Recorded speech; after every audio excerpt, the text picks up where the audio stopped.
take my cake away, Ajay. You can't count my grace. I just did my lane, my lane. You no get the time for the hate and the bad energy. Got my mind on my money. Make you dance like broccoli. Steady green like broccoli. Steady on my grind, oh yeah, what they want telling me. Could deny my fantasy. They want to check if my tap in no wrong. But it they rush my way, it be more. I'm gonna make my tap in the rush. The kind of money we talk. It they rush my way, it be more. I'm gonna make my tap in the rush. Angelina, you dey cool my temperature. If you call, I go come deliver. I no go fall in your hand never. So now me you could love forever. I'm a cocky no feeble letter. I'm my Angelina, with my Angelina. Oh me all down. Anytime when I see you for the club or the television, your body. Sure you know say the thing when you carry 50 kill somebody. You know I feel a vibe, you feel a vibe, so baby whine about me. Yeah, and I know you shy, but it's cool when we're making love. On the low, on the low, on the low, on the low, on the low, on the low, on the low, on the low. Angelina, you dey cool in my temperature. If you call, I go come deliver. I no go fall in your hand never. So now me you could love forever. I'm a cocky no feeble letter. I'm my Angelina, my Angelina. My baby, my Valentine. You know you do make you a temperature rise. If you leave me a good time, I swear. You are like the oxygen I need to survive. I'll be honest. Loving the thought of me, I am so obsessed. I want to chop your mouth. I'm a need a mechanism. But now make us feel. I'm love one thing. I'm make a bad man sing.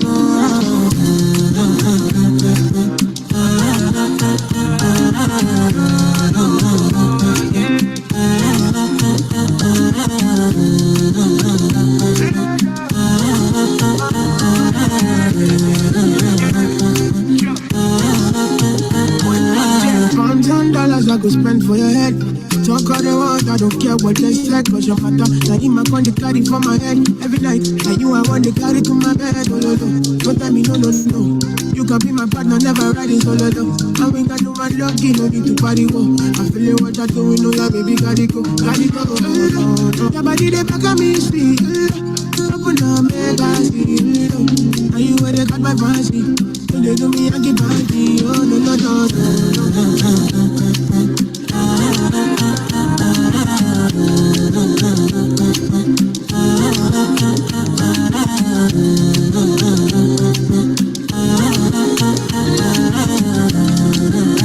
they call me.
Good evening, ladies and gentlemen. I was beginning to enjoy myself too much. I almost checked my calendar to see whether today is Friday. Turns out today is absolutely not Friday. And that makes sure that we go back to what brought us here. So, good evening, ladies and gentlemen. It's really awesome that you could spare a few minutes to join us.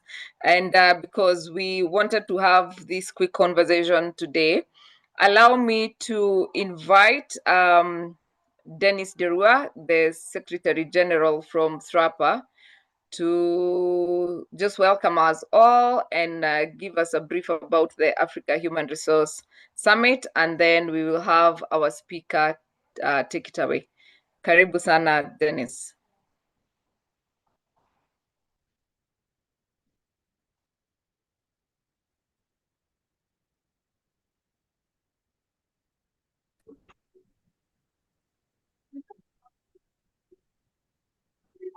Hello, Grace. Yes, Dennis. I hope you can hear me. Yes, we can. Okay, that's great. Thank you so much. As Grace introduced me, my name is Dennis Derua. I'm the Secretary General and Chief Executive of THRAPA, Tanzania Human Resource and Administration Professional Association. Today, I join myself the conversation to be part of this table discussion. In briefly, as a THRAPA, we have opportunity to host the second Africa HR Summit in collaboration with the African HR Human Resource Confederation. So we are pleasure to invite all professional, all practitioner, all decision maker, all business leader in the summit. The summit will be held in Mount Meru Hotel in Arusha, Tanzania, as part of the East African from 19 to 22 August 2026, under the theme of transforming Africa workforce for the future. Now on, we are working as a continental for the workforce for the future. This summit is a premier Pan-African summit, represent the continental, dedicating to shape the future of work across the Africa continent, mobilizing, organizing, coordinating, and connecting the leader, policymaker, decision-making, practitioner, to the aim of advancing the human capital, strategic workforce, trending to understand the challenge and opportunity regarding to the issue of the development in Africa. And now on, we have already opened the room for registration for all HR that mean in Africa to register, to join, to participate, register now. So if you need any information, you can follow us on the website, www.africahrsummit.co.or, and also all the social media represent the Africa HR Summit 2026. Any query, any inconvenience, any agenda, any comment, feel free. Don't hesitate to contact us to share information with us. You are most welcome to Tanzania, One Africa, One HR. Thank you so much, Grace. Thank you very much, Dennis. We are excited about the conference in Arusha, and we are looking forward to meeting all African countries down there. I see my good friend Emmanuel Otim on the call. I see Mr. Abraham. Emmanuel is from Uganda, and Abraham is from Nairobi, Kenya. Thank you very much for making the time to be here. And we are looking forward to learning, and we are very, very excited. Now, just to let you know, as part of the planning for the Africa conference, we shall be having webinars twice a month that lead up to the conference. So be on the lookout for the conversation happening at the end of this month. And then we shall have 2 more conversations in July and 1 more in August. And I hope that you can start booking your flight and start getting ready for Arusha, Tanzania, by end of, or rather mid-August, from the 19th to 22nd, 20th, 19, 20, 21, yes, of August. And what we haven't told you is that there's a registration will be happening on the 18th, and then there's a tour to the park on Saturday, and then we have quite a number of a packed program for those couple of days. So I hope that you can get your travel energy on and get to prepare for the Africa Human Resource Summit. So now tonight, or rather this evening, gosh, I'm so used to hosting these things at night, but this evening I am very, very privileged and honored to be hosting Mr. Paul Rugambwa. I hope I got that right. And yes, Rugambwa. I met Paul last year, and I hope that we can get to meet and interact more this year. But Paul is an accomplished management executive and global remuneration professional. He is certified by World at Work USA with over 20 years of progressive, diverse experience across Uganda, East Africa, and South Africa.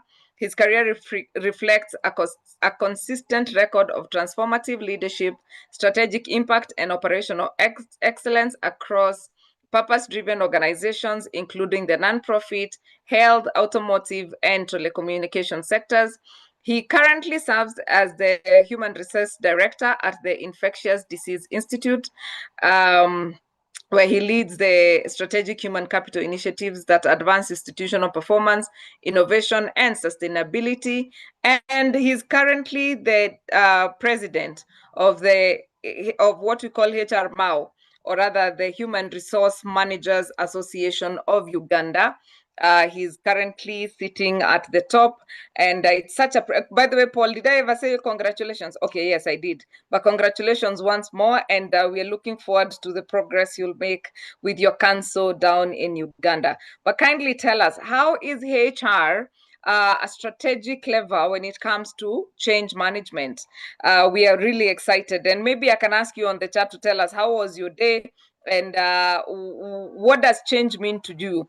What does change mean to you? Maybe you can tell us on the chat as Mr. Paul is getting ready to speak. So just say hello, tell us how your day was, and how I mean, how was your day, and what does change mean to you? Just type, you can type that on the chat. And Paul, are you ready? Yes, I am, Grace. Good evening to you. Good evening, good evening. Kindly take it away. All right, thank you very much. Good evening to all the listeners on the call. Good afternoon or good morning, depending on where you're logging in from. Thank you for that introduction, and thank you again for the congratulatory messages. I believe the council that also could be represented takes part in that. I'll take this opportunity to thank, just a minute. My apologies. Yeah, I'll take this opportunity to thank Dennis Derua for the opportunity to present at this webinar, and I take note that it's one of the many that are upcoming as we build up momentum to the summit in Arusha. The topic is very simple. It is the strategic role of HR in change management. I have a few slides that will guide my discussion, and I'll just share that. Hopefully my internet will be kind enough to have my audio and as well as my video on.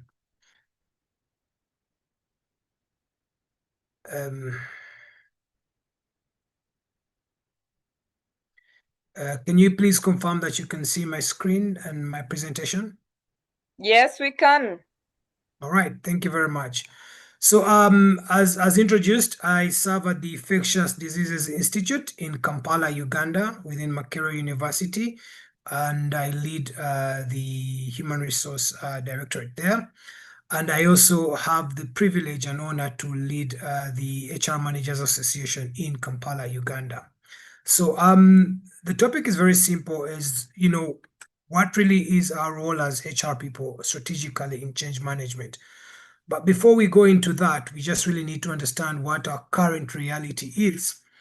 And one of the key things is currently we note that disruption is continuous in everything we do.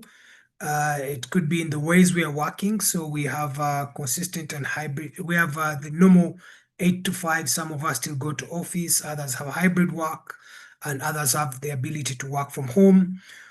We're also seeing a lot of shifts in the digital world and technology world. And I think for us, very importantly, is that for us, this is one of the fastest areas we are experiencing in the world of work. Doesn't matter which industry you're in, even if you own a small little shop with all the ways people are being able to make payments and all that, that speaks to what's happening in the technology arena.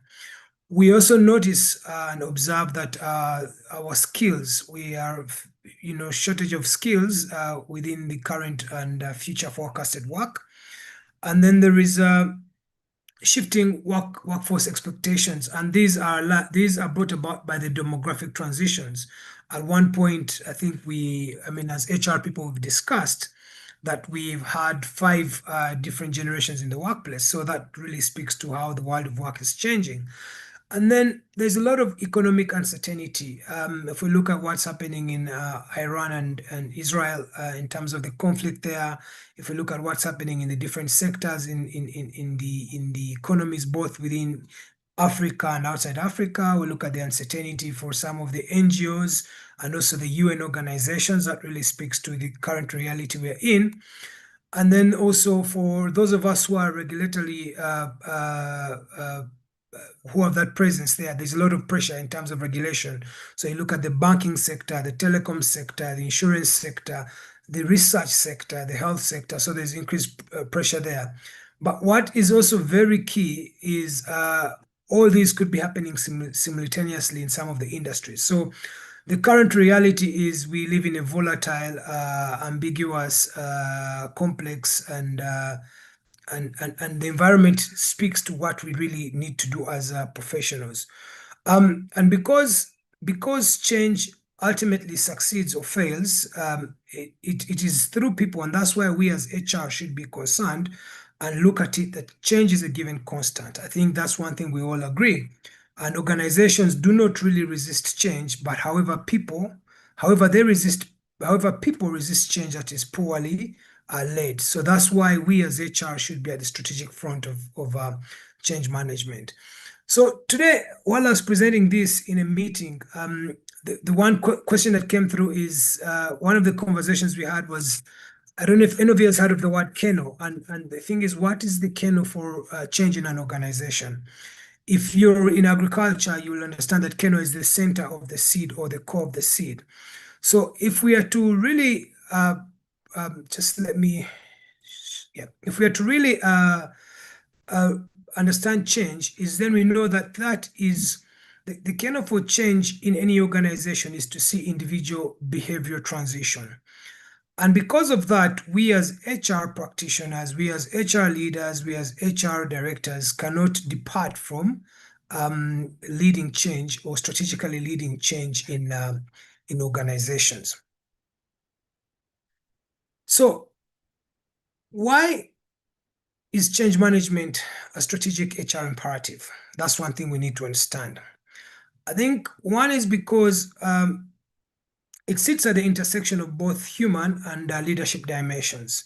So it is the balance of what the human needs as well as the leadership demands. And that's why we as HR should have that. Secondly, is the creation of a shared agency, alignment with a clear vision, and early people involvement is one of the reasons as to why change management is a strategic HR imperative. And lastly, there is we are the architects of change in the environment, not the messengers. And I think this will speak to, if you go back to the core of HR, it speaks to our credibility and what we have to do. So we are the architects of the change in the environment and not just messengers. We also need to remember that in creating that shared agency, we have to align and create a clear vision as well as involve people at an early stage. And we need to discern that urgency is not panic. It is clarity about why change matters to the organization and to the people. And when we look at what Kota, one of the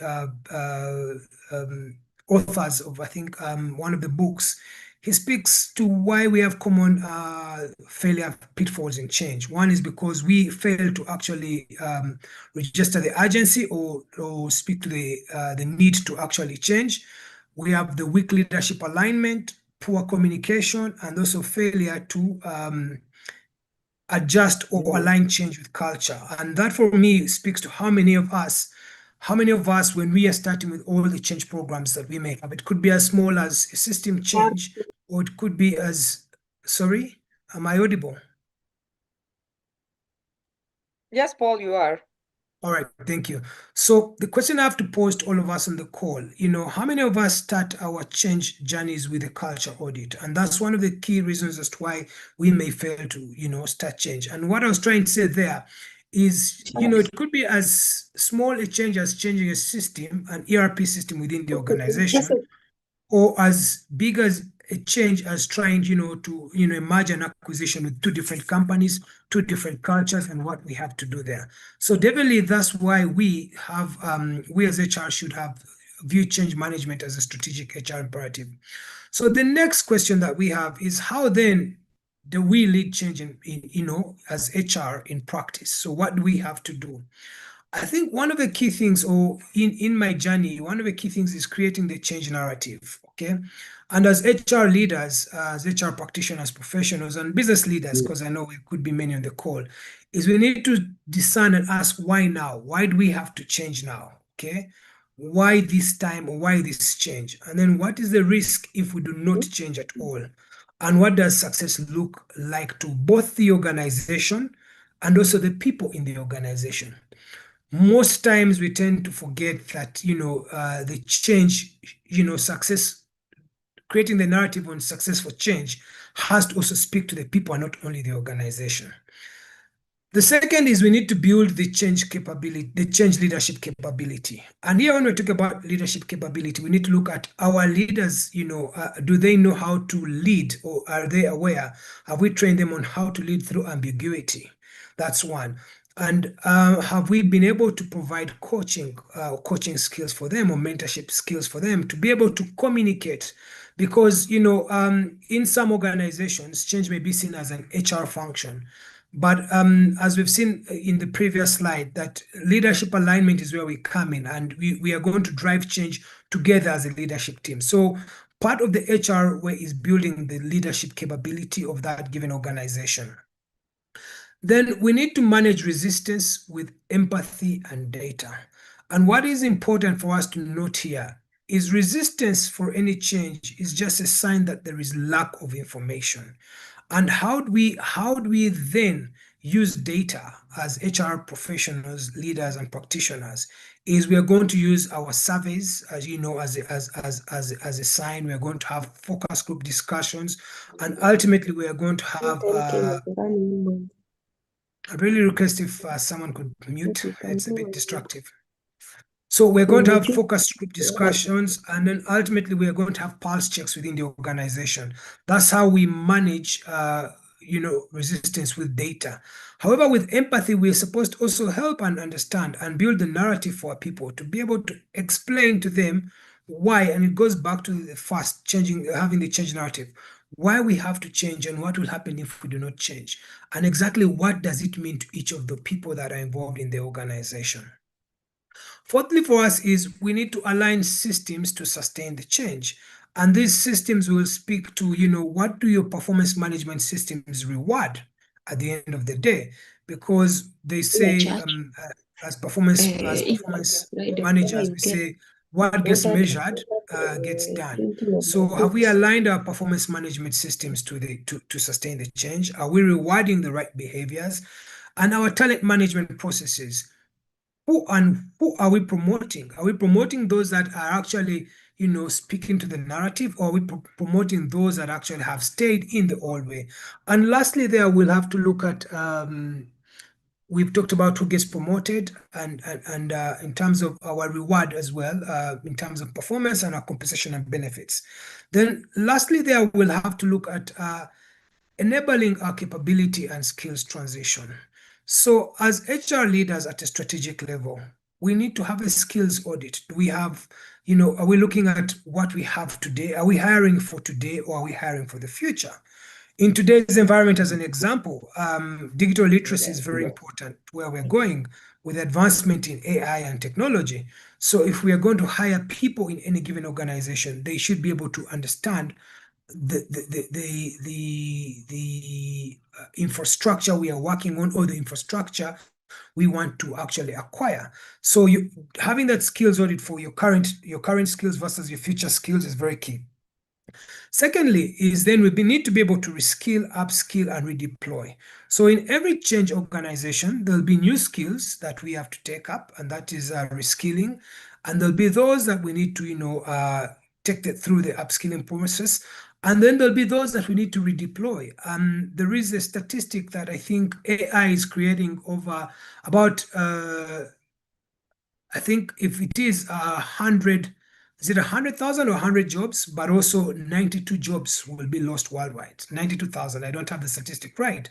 So we need to look at it from that angle. That do we have the right skills now?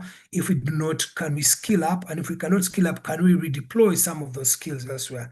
And as I mentioned earlier, we'll have to look at why are we hiring? Are we hiring for the now or for the future? So that's how we as HR people would be able to lead the change. So what differentiates high impact HR-led change? Okay. And high performing organizations where HR leads the change, one, are involved before decisions are finalized and not after. So if we are in the call and these decisions are being made and we're involved after the fact, then what we need to go back and do tomorrow is change that narrative. Okay. And then we need to ask, why are we not being involved during the process? And why are we being involved after? Are we strategic partners to the business? Do we understand the business in which we are leading an HR function, or do we not understand that business? So therefore, it's really very important for us that if we are not involved during the decision-making process and we're only involved after, that is a point for us to reflect and think through. Because if you're a high-performing HR function, you should be involved you should be throughout the process. Then we need to be able to balance speed with human sustainability. And now this is the interesting thing. As we started, we said the speed of change. I mean, change is a given constant. And in today's environment, as we've seen, you wake up you go to bed tonight, wake up in the morning, and OpenAI has come up with something, or whatever it could be, or there is a conflict in Iran, and that means the Strait of Hormuz is closed. What does that mean to your people? So what we need to do as HR people is, how then do we balance this business speed? Because most of our business leaders will want to move as fast. You're in the banking industry, you need to make sure that you are running as fast as your competitors. But then, as we said, that all change succeeds or fails through people. We also need to be able to understand, do our people in the organizations have the skill? Are they in the right mental frame for this change? Do they have things going on in their personal lives that may affect this change? But ultimately, have we created that narrative? So high-performing HR functions really balance the business speed with human sustainability. Then we also need to measure change success beyond implementation. So, rolling out a new system, adopting an AI tool within your organization, and ending there shouldn't be the end of it all. As an HR or high-performing HR function, you need to start measuring the adoption rate. How fast have your people adopted this? Has the behavior shifted? As I said earlier, the kernel of that is, individual behavior transition. So has there been a shift in behavior? And what are the performance outcomes? What did we envisage when we put out what success looked like? Is it what it is, or should we go and revisit? Then ultimately, employee experience, because whatever change that we adopt within an organization, or whatever change is brought upon us by factors outside, it could be political, economic, social, whatever it is, we need to then measure and see, how does that impact our employee experience, And then how do we go back on the drawing board? Because what I earlier stated is change is a given and it will carry on. It's a constant in every organization. If we look at successful organizations, and I'm going to use the East African setting, if we look at organizations like Safaricom in Kenya and I think Unilever, they have been able to adopt, and this is really, I'm referring to organizations where this is documented. They have been able to adopt change successfully, and it shows how they have involved the people, the leaders, and how HR has been at the center of it all. If we look at organizations where change has actually, businesses have failed to align with the speed of change, documented evidence shows the story of Kodak, and I'm certain all of us on the call know what happened there. So when HR leads effectively, what does that look like?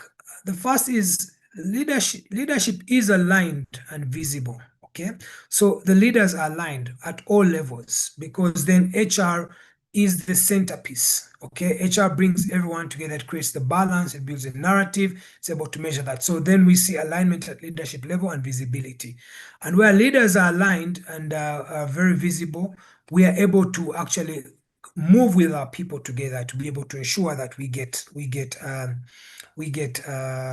the results that we wanted. And when HR leads the change effectively, we are able to sell the why. We're able to get our employees to understand why we must change, why we have to do it now, and why we don't have to do it tomorrow, and what's in it for everyone, including the organization. If employees do not understand the why, that means they have not gotten sufficient information. It means we will face resistance.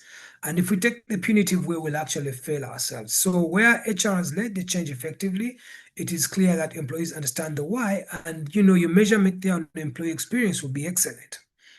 Then we need to remember that systems reinforce new behaviors. And I spoke earlier on a slide, we need to look at our performance management systems. Are they speaking to the new environment we're in once we've changed? Our talent management systems, are we promoting the right behaviors? Okay. If we are promoting the wrong behaviors, then we are setting ourselves up for a trap, or we're setting ourselves for resistance in the future. And then we look at learning and development areas. Are we reinforcing the skills that are required to sustain that change? Are we looking out for the skills that we'll need in the future, depending on the industry or organization you fall from? And then lastly, where HR leads the change effectively, trust is preserved even during uncertainty. Okay, and this boils down to effective communication. And if I could use a very personal story for the organization I serve at, on the 25th of January 2025, we received a stop work order when President Trump took up the presidency. And what we did right on from the 27th of January, we then actually started involving our staff. We had a number of town halls. I think we had the most town halls in just 2 months. But at the end of the day, whatever outcome we had after 6 months, even when we had to reduce our staff numbers, the people felt they had been involved, and people felt that trust, was key, and they felt they were cared for. So where HR leads change effectively, you need to remember that trust is preserved, and even during uncertainty, people will align with you. Even where people are, where you have to explain why you have to cut salaries, people will believe in you. So that's one of the key things. In closing for me, it's really just to say that HR is a strategic role, not to manage change for the organization, but to enable the organization become good at changing. Because as we have seen, change is a constant, be it in the political environment, be it in the economic, social, technological, legal, or environmental. Change will always happen, but it is how ready are we as an organization, and how is HR enabling that organization to be good at changing. Grace, I had very few slides, and I thought this would be more of an interaction and Q&A question. Over to you. Thank you. Thank you very much, Paul. I like that you have talked about leaders being aligned and visible. You've talked about trust being a preserve, and I think trust is such an important element of the change process, because one of the things that makes us lose our employees or our colleagues when it comes to change is the loss of trust. But just maybe as everyone, you can please share your questions on the chat, and we will read them out. But as I wait for you to do that, I'm just wondering, Paul, so imagine that you are leading a change that you're also not comfortable with as HR. You how do you maneuver such scenarios? Interesting. When you say you're leading a change you are not comfortable with, and that for me then would be I don't know at what point either if you've been involved in the process and you still are not comfortable with. It could be, let me give an example. Maybe it could be that we have to downsize. And as an HR person, you don't believe that it is, or you're not comfortable with the process that has been taken. I think, firstly, in my own experience and in my own wisdom, is to try as much as possible and gather enough information. Because if I go before the teams to try and get their buy-in, or if I'm supposed to, sell the narrative or sell the why, if I'm uncomfortable with it, the people are going to look through me and know that there's something wrong. Okay. And then we need to revisit some of these issues and say, why am I not uncomfortable? Why am I not comfortable with it? One, could it be that the process that we are going to take is flawed? Could it be that the intention for the change is wrong? Could it be that my values are not aligned with it? Where my values are not aligned, personally, I think it would mean that I'm in the wrong place at that point. But again, I want to draw from experience. We were not comfortable. We were not comfortable with the change that befell us as an NGO last year. Okay. I recall there was one lady who every week I either terminated or rescinded the termination because it wasn't clear for us. But what I made sure to make known to this person was, it is beyond our control. For as long as we have enough information, we will share. So as an HR person, you need to ask yourself, why am I uncomfortable with this? Do I not have enough information?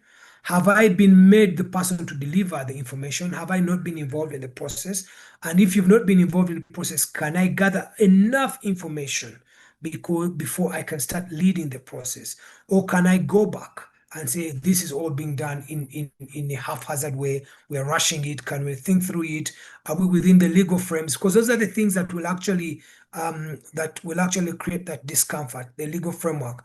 Are we going against the law? If we are, can we have some bit of legal guidance on this? Are we targeting innocent people? Because at the end of the day, if it's a change that is coming, whether you're comfortable or uncomfortable with it, it is going to come your way. The point is, do you have enough information provided to you at that hour? And can you ably get the team rally behind you? Can you be able to get your leaders understand your points of discomfort? Can we answer those points before we roll out this change? It could be a system that you're not aware of. So you'll ask, can we have more demos on this system? Can we see something else? So it would be good if I had specifics of what that would be. And generally speaking, if your values are misaligned, then there you'll have to walk away. But if it's really a point of you need more information, you need more involvement, you need to get change agents ready, you need to have people well equipped with the skills, I think that you can work around with it. Will only just ensure, or will only make the process to, if it's a system, the process to go live will just take a bit longer. Over to you, Grace. Right. And I think one of the things that we say when managing change is that you need to communicate some more. So there's a question here from Miriam, who is saying, Miriam Bayumi says, the change process starts with transforming HR resources, then to others. Where do you advise that HR professionals start to change? So charity begins at home. If I start with that statement, so before, as an HR department, we run across the organization. Have we trained what we call change agents? Those change agents could be seated within HR. They could be seated across the organization. They could be, informal leaders, people who are not in the hierarchy.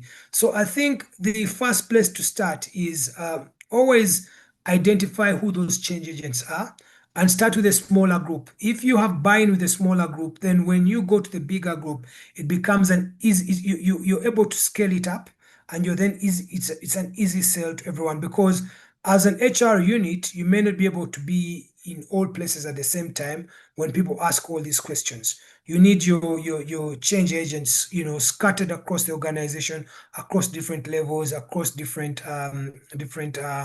hierarchies on the organogram to be able to sell that. But in a nutshell, charity begins at home. So you start with your department, because if your department hasn't bought everything that you're selling to the rest of the organization, then the change will be a flop. And before even you get to your department, you as a HR leader should have gotten the leadership of the organization, the leaders in that organization, well aligned, because if there is any form of dissentment at that level as well, then there is a likelihood that you will struggle to achieve your objectives for the desired change that you're looking for. Absolutely, absolutely. So we have to change ourselves first. I like that idea. And as we continue, I can see Samsung has commented. But before I read that, allow me to also take this opportunity to invite you for the Africa Human Resource Summit, which will be happening in Tanzania, Arusha, on the 19th to 21st of August. Now, Samsung, I don't know who is Samsung, but the phone Samsung says, just to echo Grace's question, in the counties, some decisions are made from higher levels, and there's often little or no room for discussion or consultation. So sometimes, by the way, Paul, what do you do when change is slapped on you? Like, yeah. How do you I now get the context of the conversation. I get the context of the conversation. I'll take an example. Let's say I work for a government parastatal, and exactly what the person probably is saying, and here I am. I'm supposed to roll out something whether I like it or not. I think firstly is to change your mindset around it, okay, and look for the silver lining in what the intended change will be. Because ultimately, if you're unable to think positively, you as the individual, you as the head of HR that has been asked to roll out, we want a 50%, staff reduction, regardless. Give that as an example. Or we are going to start in Uganda, if I use an example, we'll have a law that says we must have national health insurance at one point. So that change will be political. It will be a conversation that has been held and an act in parliament, but then we have to roll it out. So what you have to do then is for you to spend more time educating the people this change will affect. Show them what the change means, show them how it will affect their lives, and give them coping mechanisms. Because if you do not give them coping mechanisms, there is a chance that then you in HR will be dealing with disciplinaries, because people will have failed to adopt whatever change has been slapped on them. So and that is very common in certain, maybe if we say political or government organizations that we have in across the different countries in Africa. So it is, I think you also will be able to test, are we as an organization ready for this change? Okay. If we are not ready, then where are we in terms of what will be the fatigue that comes out of this? What are the resistance points that we envisage, and how can we respond to those resistant points? So it would also be good as it would be prudent for you as an HR person to have a frequently asked questions sheet that will be able to explain to these people. But ultimately, I think it will also be to design a phased approach towards that change. Have the ultimate goal in mind. Create your own understanding of the change. Try to look for the silver lining in the dark cloud, and then start creating a realistic roadmap. And some change will never be offered to us. I mean, will never come because we willingly want it. It will just be thrown upon us. If we take an example of where we are as AI in the world today, we may want it or not, but AI is here to stay. So the question is, what are we as HR people doing for our people in the organization? Have we prepared them? Have we put guardrails for them? Are we training them? Have we identified what HR, what they should and should not do? Because ultimately that was globally slapped on us. We woke up one morning and AI was there, so we had no choice. That's a quick example, Grace. Right. And now, probably the other question that I would ask is no, the opposite. Is it the opposite? When you have to run with change, okay, I'm losing my thought process. When you have to run with change, you as HR, but, right, you have not gotten the buy-in of leadership. How do you ensure support from the senior leadership? All right. So if I hear you very well, how do you get support from senior leadership where you're running with change as HR? I think, the best way there is to speak the language of the business. Okay. So this would appear that, either it's change, that is bottom up, or, it's imposed by the organization and leadership is hesitating. They may not really understand what they have to do. So at that point is show them, pick out what, again, it goes back to what I just submitted. Pick out what good things about this change will mean to the business, because to get buy-in for the business is show what does it mean on our our bottom line or our financial health. What does it mean in terms of if I could use an example of our social standing, if you're looking at an ESG kind of arrangement in any organization, what does it mean for the future of the organization, and what does it mean if we do not change? Because sometimes you could be overweight, if I give an example, and you don't want to do anything. You don't want to exercise, you don't want to do anything. However, the doctor will tell you, Paul, look here, if you do not change your ways of doing things, you will actually die. So that's change that has been forced on the outside. So in the similar thought process, for any top leadership that is hasn't bought into whatever change is coming through, you as an HR person should show them the risks of not adopting that change, or the risks of, if it's early adoption, of not being early adopters, the risks it would mean to the financial health of the organization, the existence of that organization, and the sustainability of that organization. I think for me that would be the easiest way to get buy-in, because if we accept, if we are to understand, for example, I'll use an example of occupational health and safety.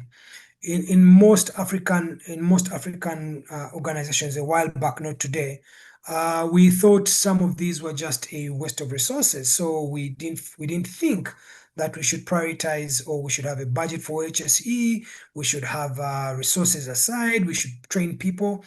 But to get that buy-in, you have just showed the head of the organization that should there be an occupational injury that is a fatality, he or she is the first person held accountable, because they are charged with the safety and protection of the people.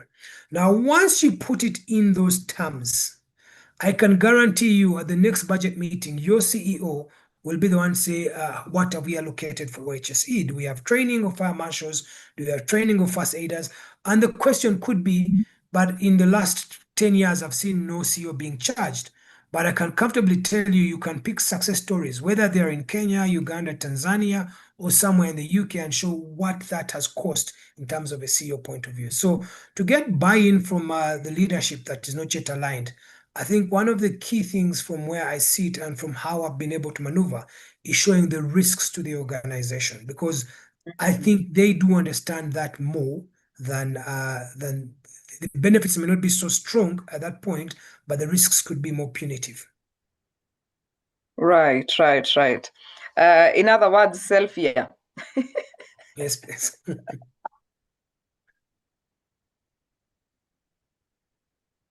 But Paul, I'm just wondering, what is the role of emotional intelligence in change management?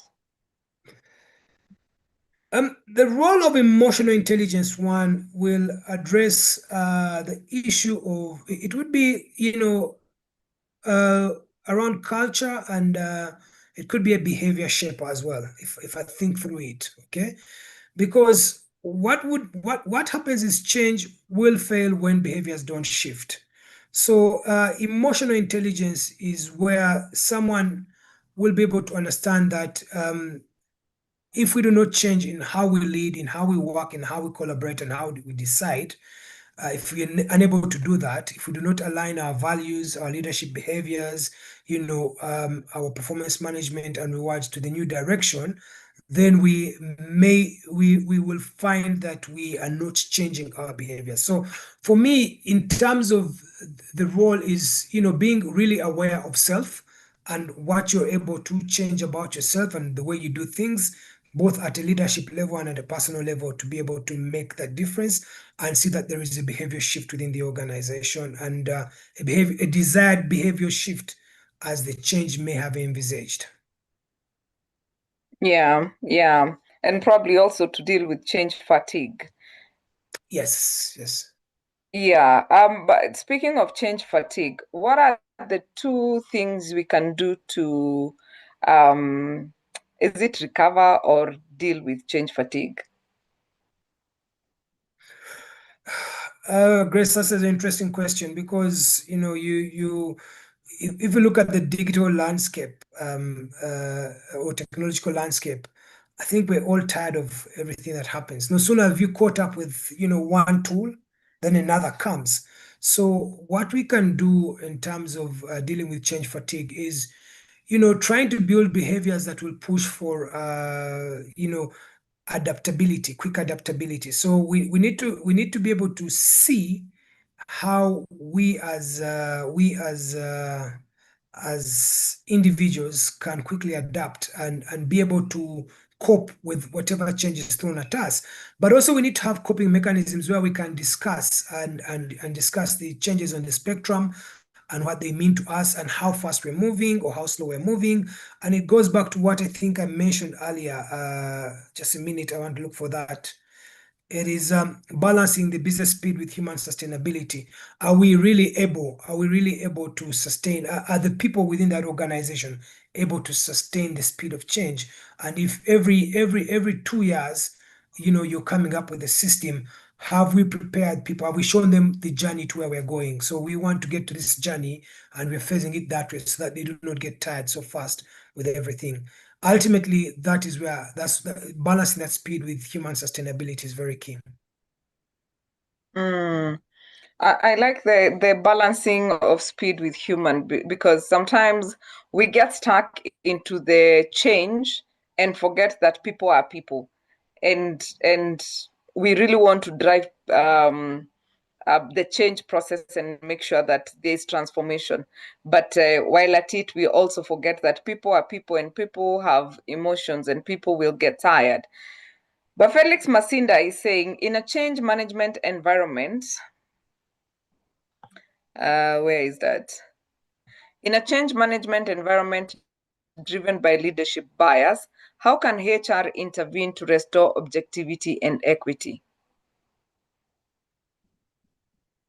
Where there's leadership bias, how can HR get involved to restore equity and objectivity? Equity and objectivity. So fortunately, there are quite a number of frameworks. I think John Cotter has a framework. I think it's called the 8-step. There is the Adaka model. So there's quite a lot of frameworks, and we as HR practitioners should adopt a framework that works for our organization or for that particular change. Okay, and we should at the end of the day, once you start saying objectivity, it also could mean that myself as an HR person, I have some subjective views of what's going on in the room. So what I then need to do there is use known frameworks to guide the conversation, document, and have a proper process. It also would be good at one point, take an example. You're the head of HR, you're going through an organizational restructuring process. Maybe one of your friends will be affected, or maybe the non-performers are being retained, and the performers are being dropped. So from that point, I think we need to use data. Okay, we need to have data on our fingertips. We need to bring up people's ratings in this case for the last 2 or 3 years, not use the immediate ratings. Look at how the people that have performed in this organization, but also let us not be afraid to bring in an objective third party into the conversation. Could be in form of a board member, or if the board member is biased and you have resources, you could bring in a consultant. Could actually bring all the people at the leadership table together to try and have this conversation and make it as objective as it may be, because ultimately in every change there's a lot of uncertainty, even for the people in the room. But where enough information is provided, if HR can use facts and data at the table, I would like to believe that objectivity would reign. But also the overall or the overarching conversation HR should always bring is the process must be able to test, must be able to pass the test, the audit test. Because in any change that you're going for, we remember people will come and test and see, was this an objective process? Was it not an objective process? Where were the pitfalls? And what was your role as an HR in advising on these pitfalls? Sometimes the voices on the leadership bench may be stronger than yours, but it's important that you actually document where you see those pitfalls are and make sure that they hear you. If they override your thoughts and processes, be it as it may, because we are dealing with change that is going to affect people's livelihoods. People will use the law, people will use the labor office, will use anything to challenge some of these things. And if that process has a few flaws in it, then it could actually depict on our professionalism as HR people, but also it could also impact the leaders that we work with. So I do not encourage any HR person to keep quiet where they say something is going the wrong way. Speak up, have it documented, and show the pitfalls. Try and advise. If you can get another third party to come in and look at it from an independent view, that will be a very good way to handle that. Paul, you have quite a number of years of experience in the HR sector, and you've also gone through the change yourself. I'm just wondering, what are the probably 3 skills or mindsets we as HR professionals need to is it grow or invest ourselves into growing?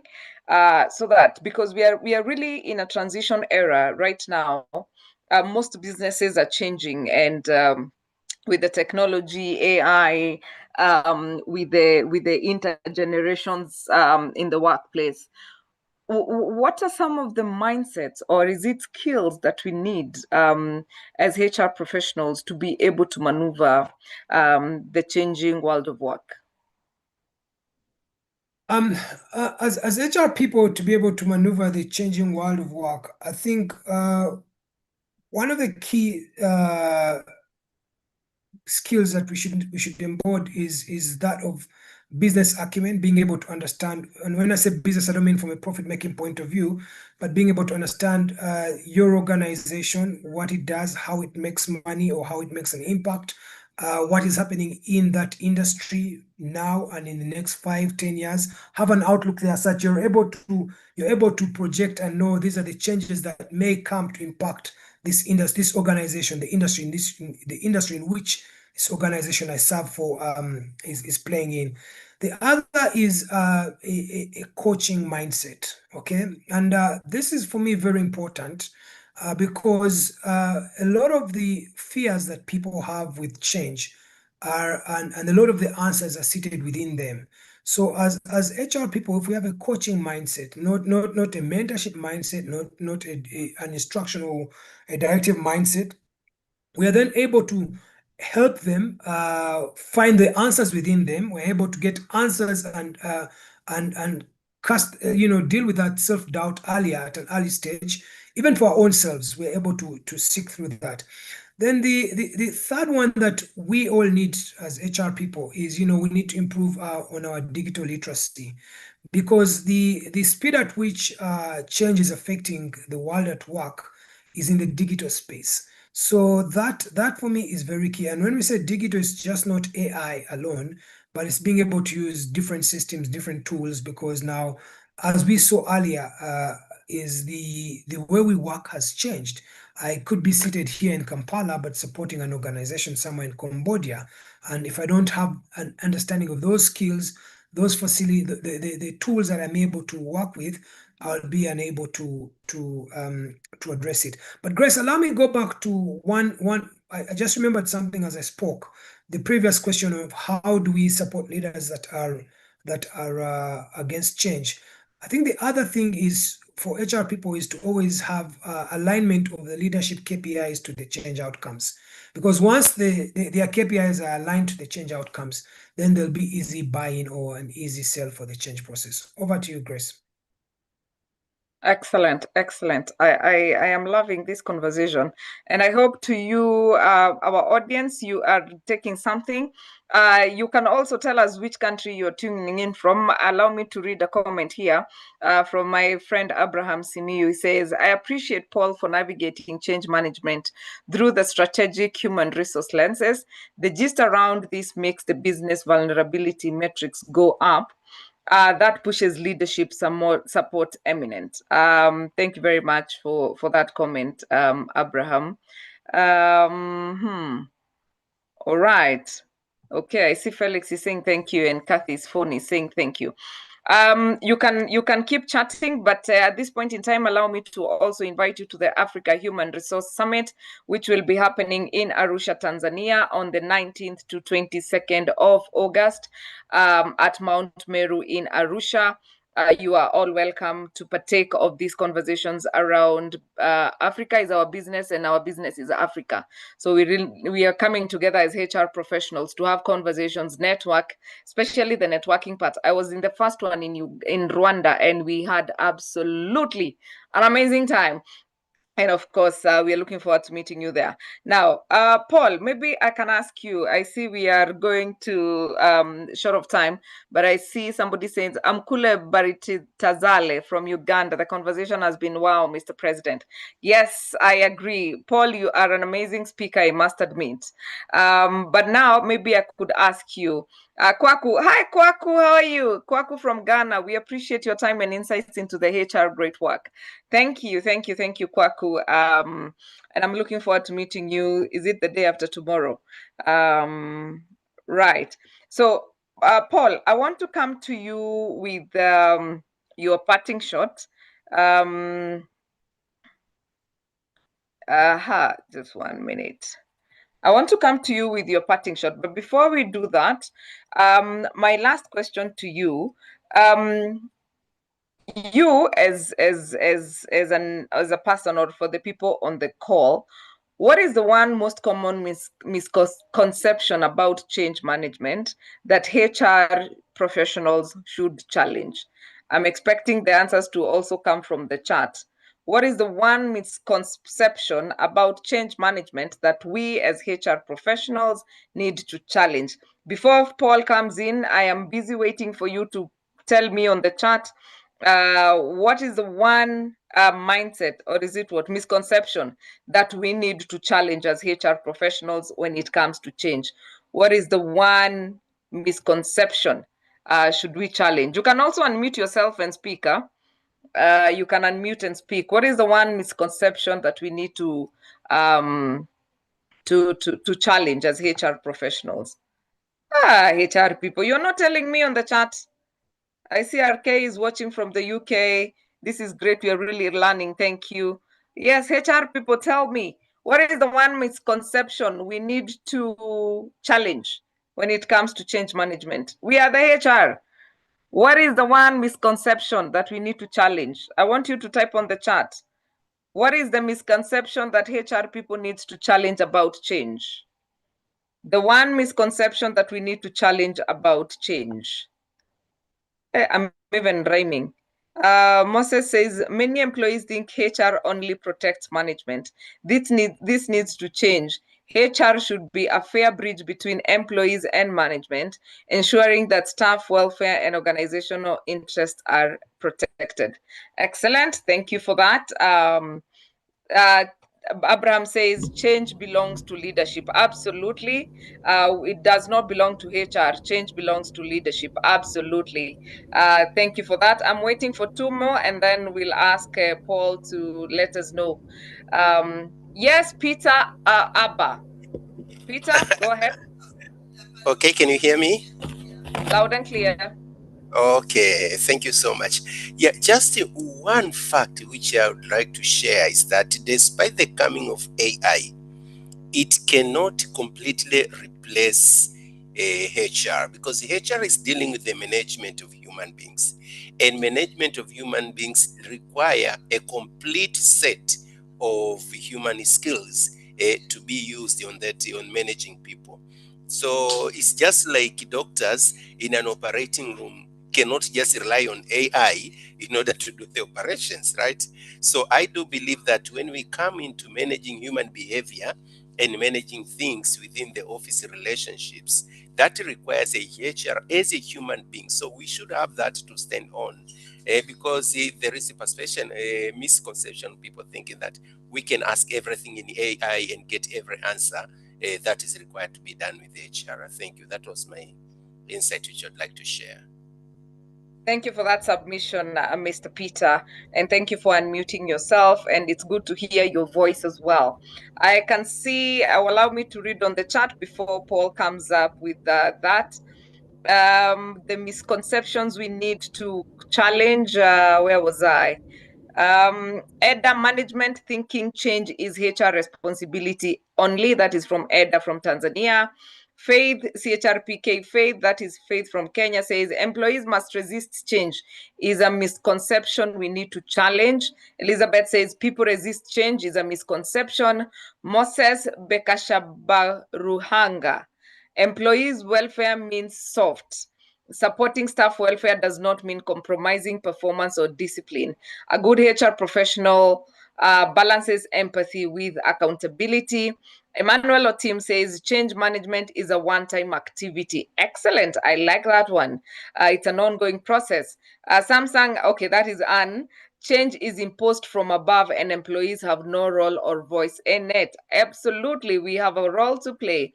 And Faith Mirembe says HR can fix culture change alone. I agree, we cannot change that alone. And we have Vincent saying managers most times think HR sides with employees because of how protocol and legal process says of HR or how HR cases are handled. By and large, it's complex issue. Elizabeth says, in reality, people often do not resist change itself. They resist uncertainty about what the change means for them, lack of information and or involvement in the process. iPhone Patricia from Kenya says changing is inevitable and all leaders in the organization need to embrace it. Change, where are we? Change is only a communication on email. I agree. It's not just about emails. HR is administrative paper pushers. All right. Annual reviews are enough. Continuous feedback and coaching is far more effective. Excellent. Thank you very much for your input, our audience. And I hope while you're at it, you're also remembering that we have a HR Summit coming up in August from 19th to 22nd of August. Paul. Grace, I don't have anything more to say. They've said it all. But I mean, they've said it all. Yes. But if I was to say something, the misconception is we are not the messengers. We are the architects of change as HR, okay? And therefore, we need to be involved right from the onset, okay? And once we are involved right from the onset, we will address all those miscommunication. We will try to address the issues of empathy, and trying to ensure that our people, are really involved and change is addressing. Because we also need to remember that change is not about, the corporate jargons. We need to actually document it and speak to real life issues, how it's going to affect people's livelihoods, how it's going to affect how they work, and not just coming there and throwing all the acronyms that any business has. So for me, that's the key thing that we need to look at it. And I think one person said it's not an event. So, rolling out that, if you're rolling out a system and have, pizzas and soda in office, that's not change management. As we see on the screen, we need to always continuously manage, measure the success, and measure employee experience to understand whether we have achieved the intended objectives. So my one is, we are not messengers of the change. We are the architects as HR. And this is simply because, strategy will set the direction, but people determine the speed and success of that change. And that's where HR comes in. Thank you.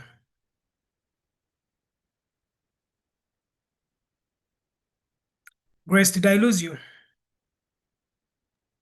Oh, I was just on mute. I'm just laughing at the determinants of speed are the people themselves. So Yes. I was just trying to power my laptop. All right. So thank you very much. And now to your parting shots. Well, my parting shots firstly is, as I stated, in today's environment, it's defined by continuous disruption, and change will always remain a constant. So how we as HR readily avail our leadership with the information that they need, anticipate what the people implications of that change will be, and also check whether the organization is ready in terms of, having culture audits. Culture audits are very key to see whether we will appreciate the change that we are adopting or intending to roll out in the business, and what could be our biggest fears. So I really implore all HR leaders on the call, all those that have taken time to attend this call, is let us embody this frame that we are the architects of the change and not just the messengers. Let us not be seen to arranging just a fun hockey-dory event and having pictures and good glamour around it. Let us ensure that there is behavior shift in whatever change we have envisaged and set out to roll out in any organization. I also again would like to say, for all the Ugandans on the call, let us sign up for the Africa Human Resource Summit, 19th to 21st of August. Let us meet in Arusha, and we can do this big time. Thank you, Grace. Thank you, Dennis. And of course, please pass your love through emojis, through claps, through celebration to our speaker for delivering an amazing conversation. Paul, you really need to come to Get It Right. Let me now start selling for myself. You need to come on Get It Right and also speak there. You are an amazing speaker, for sure. You have done justice to the topic. So I can see the love hearts, I can see the claps, I can see the celebration. Thank you so much. You have really done justice, and especially given the time that we've had to hear this. Greetings from the kingdom of, wait. We have people from the kingdom here. We have to, where is this kingdom? Bugu. From Eswatini. From Eswatini. Oh, say hi to my friend Sharon as well. Thank you. And I know Eswatini is also going to be in Arusha. Thank you very much. So we have another webinar coming up at the end of this month where we will be discussing emerging issues and trends in Africa for HR professionals. Please keep it here. And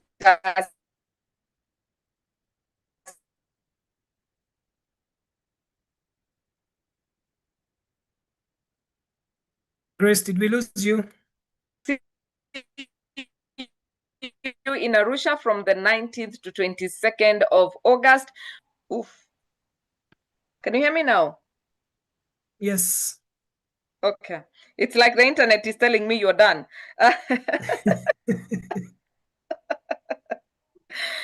I see Apostle Peter Mbewe from Eastern Province of Zambia.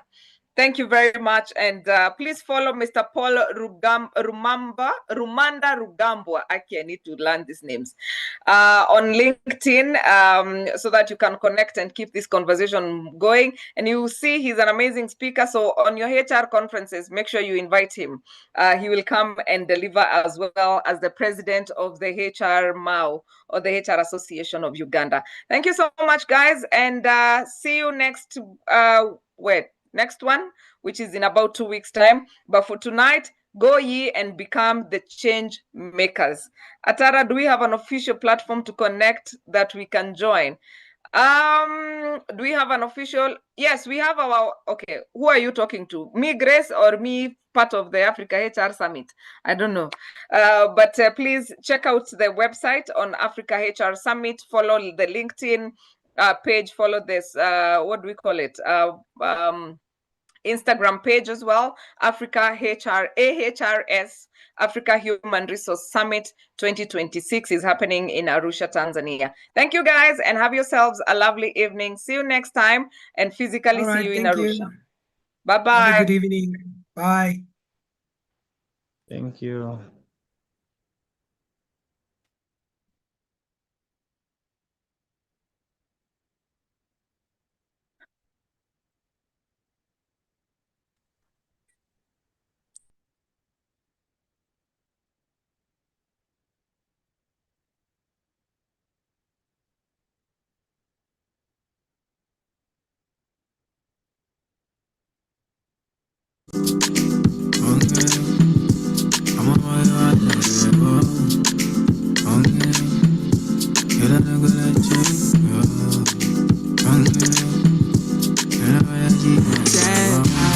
I need you in the morning, but I need you now.